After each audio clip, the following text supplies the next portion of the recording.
Let's be real for a second. If you're running microservices on EKS, you know that the dream of speed and agility it can turn into a production nightmare pretty fast. Today, we're going to cut through the noise and show you exactly how to get a handle on that chaos. So let me ask you, does your EKS cluster feel less like a well-oiled machine and more like you're in a constant firefight? If you're kind of nodding along right now, trust me, you are not alone. But the good news is, there is a much better way. You know, we were all sold this incredible promise with microservices, right? We were promised agility, independent services, amazing scalability. But the reality in production, woof, it's often just crippling complexity, these tangled webs of dependencies you can't even see, and huge operational blind spots. It's time we bridge that gap. And that brings us to what I call the EKS production nightmare. Look, it's not that EKS is bad, it's amazing. The problem is that complexity just explodes, and before you know it, it feels like you're lost in a jungle with no map. Let's make this super concrete. Picture your app right now. You've got an API gateway, and it's talking to your orders service, your inventory service, payments, you name it. They're all running on EKS. And yeah, it works. But as you keep adding more and more services, you start to lose the plot. You don't really know who's talking to whom anymore. And when something breaks, it's a total nightmare to figure out why. So what's it actually like running this kind of setup without a service mesh? Honestly, it's like trying to fly a jumbo jet at night in a storm with half of your instruments blacked out. You are flying completely blind. And then it happens. The pager goes off. A critical API call to your orders service is just hanging. Customers are starting to notice. The pressure is on. What's your first move? Naturally, you jump into the order service. You're checking logs, you're checking metrics. CPU looks fine, memory's stable, nothing seems to be on fire. So now you're wondering, is the problem even in this service to begin with? And this is where the wild goose chase begins. You know your order service depends on the inventory service. Could that be the bottleneck? The thing is, that call just disappears into a black box. You have no visibility, so you're left with nothing but a gut feeling. In this quote just hits the nail on the head. Without deep telemetry, real insight into the traffic between your services, you're not diagnosing a problem. You're just guessing. Every single incident becomes a brand new mystery you have to solve from scratch. It really all boils down to three fundamental pains. First, the opaque calls. You just can't see how your services are talking to each other.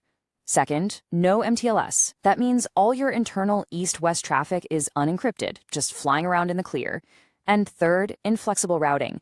Trying to do something smart, like a canary release, is a manual, high-risk, white-knuckle experience. Okay, but what if you could just install a new layer of infrastructure that was specifically designed to solve these exact problems? Well, that's exactly where the service mesh comes in. At its core, a service mesh is pretty simple. It's a dedicated infrastructure layer that sits right alongside your services and takes control of all their communication. Its entire job is to make that communication visible, reliable, and secure. And the best part is, you don't even have to change your application code. So now let's look at the fun part. Let's see how a service mesh can completely transform that EKS environment from chaos into control. We're going to revisit those three core pains we just talked about. First up, visibility. Remember that whole flying blind thing? Well, with a service mesh, it's like suddenly all the lights in the cockpit turn on.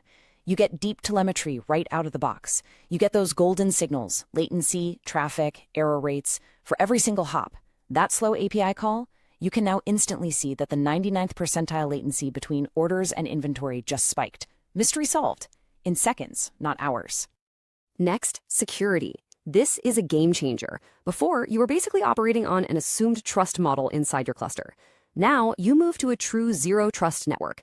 The service mesh automatically enforces mutual TLS or MTLS everywhere. This means every service has to prove its identity to every other service, and all their traffic is encrypted. Your entire security posture gets a massive upgrade overnight. And finally, routing. Gone are the days of those risky all-or-nothing deployments. A service mesh gives you dynamic traffic shaping. You can write a simple rule that says, hey, send 1% of traffic to my new version, then 10%, then 50%, all while you're monitoring its health in real time. Canary deployments go from being this terrifying idea to just a normal Tuesday. So this all sounds pretty great, right? But the big question is, how do you know if you're actually ready for a service mesh? Let's go through 5 key signs that it might be time to make the move. Pay close attention here. If you find yourself nodding along to more than 1 or 2 of these, it's probably time to start seriously looking at adding a service mesh to your stack. All right, here's your checklist. Number 1, diagnosis is slow. Debugging an outage is a multi-hour, all-hands-on-deck fire drill. 2, security is an afterthought. You just have no good way to enforce encryption between all your services. 3, deployments are painful. They're these big, dreaded events. 4, you've got a polyglot environment. Services in Go, Java, Python, and getting consistent observability across them is a total mess. And number 5, the sheer scale is just becoming overwhelming. You have too many microservices to keep track of manually. So I'll leave you with this final thought. Your EKS environment, your application, it's all constantly growing and evolving. The real question is your networking and observability strategy actually keeping up? Or are you just one bad deploy away from the next production fire?